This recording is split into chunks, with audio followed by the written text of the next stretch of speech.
እንግዲህ ውድ ቤተሰቦች ውድ ተመልካቾች ዛሬ ለየት ያለ ቀን ነው።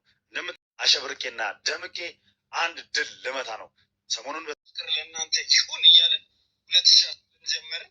እንግዲህ ለዚህ ያደረሰ እዚህ ጋር ቆመን ፈጣሪያችንን እያመሰገንን በጣም በሚያስደስት ሁኔታ ባባለው በዛ ላይ መጀመሪያ ውድ ቤተሰቦች እንኳን ለሁለት የታረዙ የሚለብሱበት የተራቡ የሚበሉበት እንግዲህ እንኳን አደረሳችሁ። ውጭ ሰርፕራይዝ አለ ያዘጋጀነው ሰርፕራይዝ ለእሷ ብቻም ሳይሆን የፕሮግራም ሞቅ ደመቅ ሸበረቅ ባለ ሁኔታ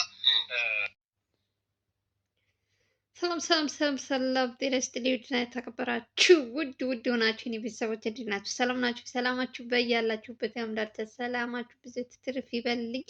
እንኳን አደረሳችሁ ለብርሃነ ትንሣኤን እንኳን አደረሳችሁ እያልኩ እጅግ በጣም ደስ ብሎኛል። ብዙ ሰዎች ይችን ቀን የተመኟት ስንት ነገር እንትን ያሉ ያልደረሱ፣ እኛ ደግሞ ከአመት አመት ላደረሰን እግዚአብሔር ይክበር ይመስገን። እንኳን አደረሳችሁ። የምወዳችሁ በሀገር ውስጥም በውጭም በየትኛውም ዓለም ያላችሁ የሰው ዘር በሙሉ መልካም በዓል ይሆንላችሁ እያልኩ እንግዲህ ዛሬ እንግዲህ የበዓል እንትን ነው ፋሲካ ሲሆን እንግዲህ ብዙ ጊዜ የኛ በተለይ በክርስቲያን እምነት ተከታዮች ፋሲካ በተለይ ይሄ ወር በጣም ትልቅ ጾም ነው ታውቃላችሁ። በዛውም ልክ ደግሞ የተቸገሩ በጣም ብዙ ረዳት ያጡ ሰዎች አሉ። እነሱን የምናስብበት ቀን ነው እና ለሁላችንም እንግዲህ ያው ፋሲካ ሁሉም ሰው ተደስቶ እንዲሆን ነው የሚፈለገው። ባለሽ ተከፋፍለሽ ምናምን ብቻ እግዚአብሔር ይመስገን አገራችን ሰላም ያደርግልን እያንን እንግዲህ በዓሉን የሰላም የጤና ያደርግላችሁ። ባላችሁበት ሰላማችሁ ይብዛ እያንን እንግዲህ እኛም በሀገር ውስጥ በውጭም ያለ ነው እንግዲህ ለሀገራችን ያብቃን። በዓልን ከቤተሰብ ሰብሰብ ብለን ለማክበር እንግዲህ እግዚአብሔር ይፍቀድልን። ሁላችሁም ባላችሁበት ሰላማችሁ ይብዛ። እንግዲህ ዛሬ የበዓል እንትን ነው እንግዲህ ሰብሰብ አድርጌ የላችሁ የመጣሁት እንግዲህ ሰሞኑን በነ ልዑል ዙሪያ በጣም ብዙ ነገሮች አሉ። ዛሬ እሱ ላወራችሁ ወይም እንትን ልላችሁ ሳይሆን የበዓል ቀን ነው ዛሬ እንግዲህ ምንድን ነው ማይጋድ ተደበላለቀብኝ ደስ ስላለኝ ነው።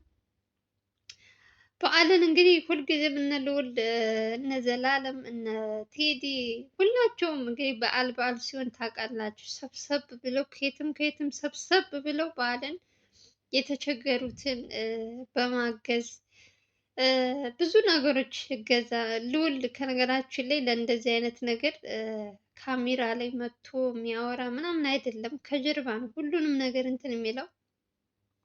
ለተቸገሩ ሰዎችም ሲያግዝም ምንም ሲል ሰው እንዲያይለት አይፈልግም። ይሄ ደግሞ ትልቅነት ነው። ግን ደግሞ አብዛኛው ጊዜ እንደዚህ የተቸገሩ ስትረጅ በቪዲዮም ቢሆን ችግር ያለው አይመስለኝም። ምክንያቱም ያንን ቪዲዮ አይቶ በጣም ብዙ ቀና ልብ ያላቸው ኢትዮጵያውያን አሉ ወገኖቻችን። ለነሱ ቪዲዮ ሲያዩ እኔስ ባግዝ የሚል እንትን የሚፈጥርባቸው ይመስለኛል። ልዑል ግን ለምን እንደሆነም ባላውቅም ሁልጊዜ በዓል ሲመጣ ከጀርባ ነው እንትን የሚለው እንጂ የሚያግዛቸውን ሰዎች አምጥቶ በካሜራ ምናምን ማሳየት አይፈልግም። ሞር ደግሞ ይሄ ደግሞ የራሱ እንትን ነው። ብቻ እግዚአብሔር ይመስገን እንኳን አደረሳችሁ ለማለት ያክል ነው። በዓልን እነ ልዑል ሲያሳልፉ ታውቃላችሁ፣ በአንድ ላይ ሰብሰብ ብሎ እናቱ ጓደኞቹ ሁሉ ነገር ብቻ ሰብሰብ ብለው ነው የሚያከብሩት። አንዳንዴ ደግሞ ሰሞኑን ደግሞ በተፈጠረው በአባቱ ጉዳይ ትንሽ ያለው እንትን ነገር ገብተው ነበር። ግን ከእናቱ ጋር ያለው ነገር ብቻ እናቱም እንግዲህ ዛሬ የበዓል ቀን ነው ለምን አደረግሽ ለምን እንደዚህ የሚባልበት ቀን አይደለም። ገና ይሄ ነገር በደንብ ወደ ኋላ እየተመለሱ እያዩ ነገሮችን በሙሉ ቀስ እያሉ እንትን የሚሉት ይሆናል። ግን ደግሞ ለዛሬው ግን በዓልን በጣም ደስ በሚል ነገር እያሳለፉ ከዚህ በፊት ታስታውሳላችሁ የዛሬ ልክ 1 አመት መስፍን የተባለው ሰውዬ 2 እህትና ወንድማማቾች አይታችኋል ሲያሰቃያቸው። በዚች ቀን ነበር ድል አድርገው በዓልን ሰብሰብ ብለው ነጭ ልብሳቸውን ለብሰው ምናምን። ዘንድሮ ግን ያሰቡትን የያዙትን እንትን አልጨረሱም። ምክንያቱም በአባቱ ጉዳይ በጣም ረጅም እንትን የሚያስሄድ ነገር ነው። እንደዚህ በቀላሉ ዝም ብሎ የሚታለፍ አንዴ በህይወት አለ አንዴ ሞቷል እያሉ በሰው ልጅ የሚቀልዱ ሰዎች ከጀርባ ያለው ታሪክ በደንብ መጠናት ስላለበት ጊዜ ያስፈልገዋል። ለዛ ነው እንጂ ልዑል የሆነች ነገር ከያዘ እስከ መጨረሻው ድረስ የሚሄድ ሰው ነው። ቤተሰብ ነው እንትኔ ነው ይሄ ሰው ሚዲያ ላይ አይወጣም የሚባል ነገር የለም። እሱ ጋር ማንም ሰው ከመጣ ከፊት ለፊት ነው እንትን የሚለውና ይህ ደግሞ የልዑል ጸባይ ነው ታውቃላችሁ። ሞት ደግሞ የዛሬ አመት ደግሞ በድል ሆነው ሁላቸውም አንድ ላይ ሰብሰብ ብለው በዓልን እያከበሩ አይተን ነበር። ዘንድሮም እንግዲህ እንደተለመደው አብረው ናቸው። ምንም ነገር እነሱ ፊታቸው ፈገግታቸው አይጠፋም። ውስጣቸው የሆነ ችግርም እንኳን እንትን ቢል በውስጣቸው ነው የሚይዙት እንጂ ከላያቸው ግን ደስተኛ እየመሰሉ እንግዲህ በዓልን እያከበሩ ነው። ለማንኛውም እናንተም እንግዲህ እንኳን ደስ አላችሁ እያላችሁ ለመልካም እድል እየተመኛችሁለት ለልዑል እንግዲህ ለቀጣይ ስራው እንደሚያሳካው አንጠራጠርም። አባቱም በህይወት ካለም እንደሚያገኘው አንጠራጠርም። ልዑል ከመሬት ፈንቅሎ ወርቅ ራሱ አውጣ ብትዩ የሚያወጣ ሰው ነው። የእውነት አንድ ነገር ከያዘ በጣም ነገሮችን እንደዚህ በቀላሉ ዝም ብሎ የሚያልፍ ምናምን አይደለም። ቀስ እያለ እያንዳንዱ ዋጋ የሚከፍሉ ሰዎችን ዋጋ እያስከፈለ እሱ ደግሞ ሁልጊዜም እንደምታዩት ነው። አንዳንዴ ነገሮች ቢደራረቡባችሁ ያልሆነ ማትወጡበት ችግር እራሱ ብትገቡ እናንተ ግን እንዳላያችሁ እያያችሁ እያሳለፋችሁ ነው። እና ይሄ ደግሞ እግዚአብሔር ይመስገን ለበጎ ነው ብሎ ማሳለፍ ነው። በቀጣይ ደግሞ የተሻለ የእውነት አባቱም ካለ በህይወት ዘንድሮ አመት ባልን አባትህ እንደዚህ ነው ብለው ግማሽ ግማሽ ልብ ነው የሰጡት። አንዴ ሞቷል አንዴ አለ ብሎ የዛሬ አመት ያደርሰን እንግዲህ አባቱም በህይወት ካለ ሰላም አውርደው እናቱም ጋር ያለው ችግር ተፈቶ ቤተሰብ በድጋሚ በደስታ እንደምናያቸው አንጠራጠርም። ልዑላችንን እንግዲህ በዚህ በዓል እንግዲህ በዚህ ጾም ሲያልቅ ብዙ እቅዶች ነበሩት። አግብቶ በጣም ብዙ ነገሮች እያየን ነበረ እየተባለ ነበር። ግን ደግሞ አንዳንድ ጊዜ እናንተ ባላችሁት ሳይሆን ፈጣሪ በፈቀደው ቀን ነው የሚሆነው። እኛ የፈለገው እቅድ ብናወጣ የፈለገው እንትን ብንል ከፈጣሪ ካለልን ቀን ምንም ቅስቅስ አንልም እና እግዚአብሔር እድሜ ይስጣቸው ብቻ ይሳካል። ቀስ እያለ ሁሉም ነገር በተስፋ መጠበቅ ነው። ማግባቱም አይቀርም የፈለገው ነገር አባቱም የሆነ እንትንም ቢባልም ከሱ ህይወት ጋር የሚያያይዘው ነገር የለም። የአባቱን ለብቻ አሉ ጀግና ወንድሞች ከጎኑ ያሉ ልዑል ማን ነው ልዑል አልኩኝ፣ እነ ዘላለም እነ ቴዲ እነ አቤል ሚኪ ብሩክ ዱካቾል የሚሰራው ልጅ እነሱ ከጀርባ አሉ እያገዙት ነው ጀግናዎቹ። እርግጠኛ ነኝ የሚያስቡትን በቅርብ ቀን አሳክተው ሁሉም ነገር በሚፈልጉት መንገድ እንደሚሆንላቸው አንጠራጠርም። ቴዲም እንግዲህ እንደ በፊቱ አይደለም። አሁን ላይ ሙሉ በሙሉ ተመልሶ ከነሱ ጋር ከጀርባ በራሱም ቻናል እያያችሁት ነው። ሁሉም ነገር ግን እግዚአብሔር ባለው ነው የሚሆነው። እናንተ ተስፋ አትቁረጡ፣ ለማንኛውም ነገር ተስፋ አትቁረጡ። እግዚአብሔር ባለ ቀን ሁሉም ነገር ይሳካል ብዬ ማምን ሰው ነኝ እኔ። የሆነች ልዑል በጣም ከምወድለት ነገር ለሰዎች ተስፋ እንትን አይልም። በቃ ራሱ በፈለገው ራሱ ባሰበው እቅዱ ልክ የሚሄድበት ጫፍ እስከ መሄድ ድረስ እንግዲህ እውነትን ይዞ ነው የሚጓዘው። እነዚህ ሰዎች ማፈር ያለባቸው ራሳቸው ናቸው። ነገሩንም ያመጡት ራሳቸው ናቸው። የሰው ደስታ እንትን ለማለት ሲሉ ራሳቸው የማይወጡ ችግር ውስጥ ነው የገቡት።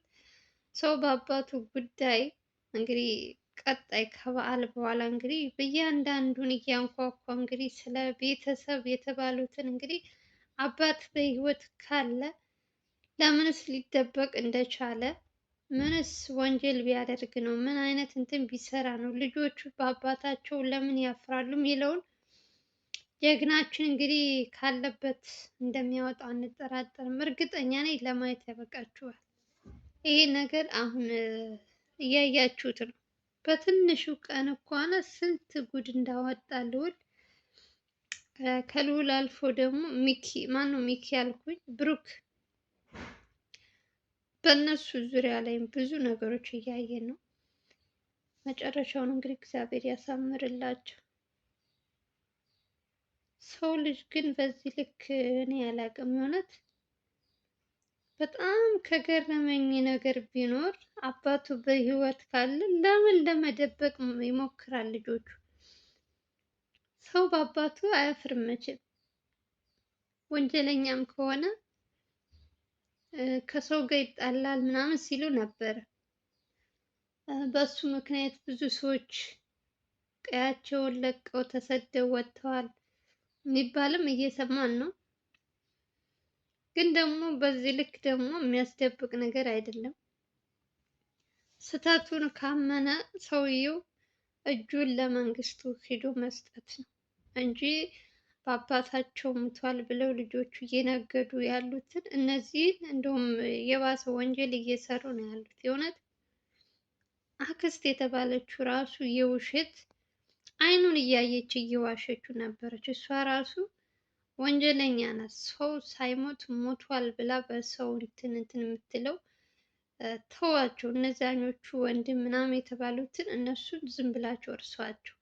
እነሱ ምንድን ነው እንዳይካፈላቸው ንብረት ምናምን የዛ አይነት እንትን ይመስለኛል። አክስት ያው እድሜዋም ትልቅ ነው፣ ግን በዚህ ልክ ውሸት እያወራች እሷስ መጨረሻዋ ምንድን ነው የሚሆነው? እንግዲህ እሱን ቀስ እያልን የምናየው ይሆናል። ዛሬ ግን በዓል ነው። የበዓልን ቀን ነው የሚያሳልፉት። የእነሱ ኮተታ ኮተት ነገር ትተው ሰብሰብ ብለውላችኋል። ሁልጊዜም እንደተለመደው እንግዲህ ቴዲ ዘላለም አይቀርም።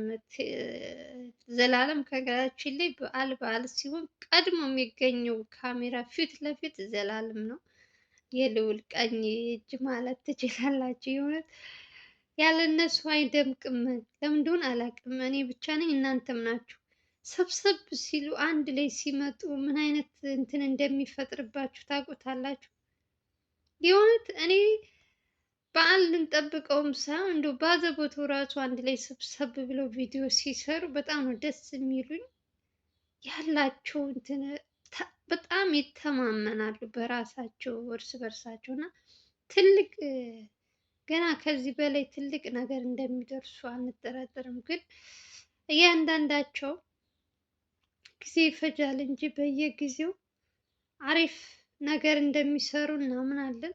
አንድ ላይ ከተባበሩ እነሱ ሲጀመር ዘላለም ነው ታውቃላችሁ፣ ሰውን እንዴት አድርጎ ማጣራት እንዳለበት። ዘላለም ግን ትንሽ ታሟል፣ አይታችሁታል ብዬ አስባለሁ። ረሳሁት ካልነገርኳችሁ። የሆነ ምንድን ነው የነክሶት ነው ምንድን ነው እጁ እንትን ተብሏል። ትንሽ ብቻ እሱ ትንሽ ታሟል። ያው ቢታመምም ግን በዓልን እንግዲህ እነሱም በእንትን ማለታቸው አይቀርም። ባለፈው የዛሬ ዓመት ታስታውሱ ከሆነ በመስፍን ሰዎች ዙሪያ ራሱን ስቶ ወድቆ በበዓል ነበረ ሐኪም ቤት ገብቶ ምናምን ከዛ በኋላ ነው እንትን ያለ። ዘንድሮ ደግሞ ትንሽ አደጋ ደርሶበታል። ያው ኦልሬዲ እኔም እናንተ አይታችሁታል ብዬ እኔም ቪዲዮ አልሰራውም፣ ምክንያቱም በራሱ ቻናል ስለተለቀቀ ታዩታላችሁ ብዬ ነው። ግን ደህና ነው አታስቡ። እና እንኳን አደረሳችሁ የኔ ውዶች፣ መልካም በዓል ይሁንላችሁ እያላችሁ እንግዲህ ለጀግኖቻችን መልካም እድል ተመኙለት። ለልዑል እናቱም እህቱም አንድ ሆነዋል። አሁን ሰብሰብ ብለዋል። እህቱም ወደ ራሷ ተመልሳለች። እንደ በፊቱ ኤልሳ እንትና ምናምን ኤፍሬም የሚባል ነገር የለም። እስካሁን ድረስ ሰላም ናት። በቃ እናቷ የምትላትን ነው። ስልክም ቀይራለች መሰለኝ እና ደህና ናት። ብቻ አሁን ላይ ለራሷ ስትል በኋላ ያልሆነ ችግር ውስጥ ከምትገባ እየተመለሰች ነው ወደ ራሷ። ለማንኛውም ዛሬ እንኳን አደረሳችሁ ልበላችሁ ብዬ ነው። መልካም በዓል ይሁንላችሁ ባላችሁበት፣ በሀገር ውስጥም በውጭም በየትኛውም ዓለም ያላችሁ እንግዲህ መልካም የፋሲካ በዓል ይሁንላችሁ። ያንን በዓሉን የሰላም የጤና ያደርግላችሁ። ቪዲዮ ከተመቻችሁ ላይክ እና ሼር እያደረጋችሁ እንኳን አደረሳችሁ በሏቸው። በተረፈ ሰሞኑን ጠፍቻለሁ፣ ቪዲዮ ፖስቼ አላውቅም። ቪዲዮን ስትጀምሩ ላይክ አድርጉ፣ ቢያንስ ይሄ ቫይራል እንዲወጣ ማለት ነው። በደንብ ላይክ አድርጉልኝ፣ ከቻላችሁ ሼርም አድርጉ። በተረፈ መልካም በዓል ይሁንላችሁ፣ ሰላማችሁ ይብዛ። በሌላ ቪዲዮ እንገናኛለን። ባይ ባይ።